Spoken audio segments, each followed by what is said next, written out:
నాలాంటి వాళ్ళు మాట్లాడితేనో లేకపోతే ఏ వైఎస్ఆర్ కాంగ్రెస్ పార్టీ వాళ్ళు రైట్ చేస్తేనో అది దుష్ప్రచారం, దుర్మార్గం అని ప్రచారం చేస్తారు. అది చివరికి ఇదే నిజమయ్యి అయ్యే మళ్ళీ ఈనాడు జ్యోతిలో రాస్తారు.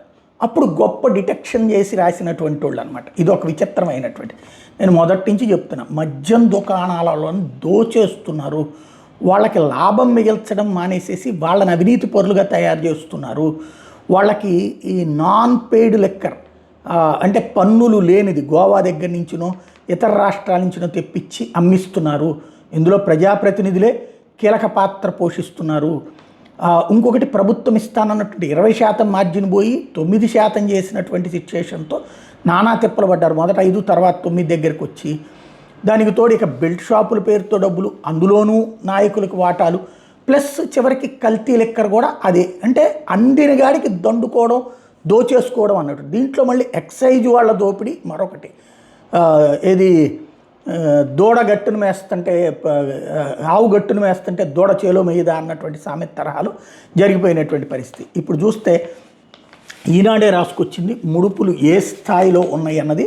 ఎక్సైజ్ స్టేషన్కి 20,000 నుంచి 25,000, ఉప కమిషనర్ డీసీకి 5,000, ఎక్సైజ్ సూపరింటెండెంట్కి 4,000 నుంచి 5,000, ఉప కమిషనర్ స్క్వాడ్కి 7,000 నుంచి 10,000, ఈఎస్ స్క్వాడ్కి 4,000 నుంచి 5,000, రాష్ట్ర టాస్క్ ఫోర్స్కి 3,000 నుంచి 5,000, మద్యం డిపోలకు 3,000 నుంచి 5,000, స్థానిక పోలీస్ స్టేషన్కి 10,000 నుంచి 15,000, బెల్ట్ షాపుల నుంచి స్థానిక ఎక్సైజ్ స్టేషన్కి 5,000. ఇది వాటాల మామూళ్ళు అంటూ ఈనాడే రాసుకొచ్చింది. అంటే ఒక వ్యాపారస్తులు ఇంత చెయ్యాలి, ఇంకా అడికి ఏం మిగులుతుంది?